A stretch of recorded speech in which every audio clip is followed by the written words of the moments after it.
Sir మాకు ఏ ఆఫీసులకు పోయినా సార్ లేడు, ఇప్పుడు రా రేపు రా అని అన్నారు సార్. అయితే మాకు చాలా అవమానాలతోటి నేను ఒక నైట్ మొత్తం కూర్చొని ఆలోచించినాను సార్.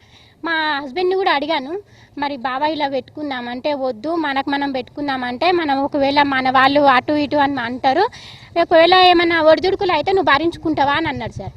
అంటే నేను అన్నాను కదా, నేను ఏదైనా నేను భరించుకుంటా, మన వాళ్ళని ఒక స్థాయిలో నిలబెడదామని నేను ఈ ఆలోచించుకున్నా బావా, నీ సపోర్టింగ్ నాకు కావాలనేసి మా ఆయన ఫుల్ సపోర్టింగ్ మీదకే నేను ఇక్కడికి వచ్చినాను సార్.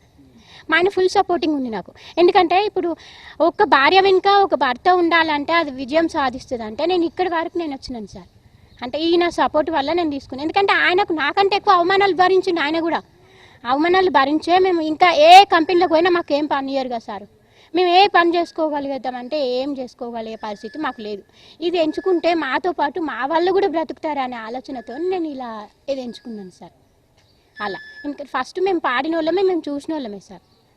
విజయవాడ, వైజాగ్, గుంటూరు, బెంగళూరు.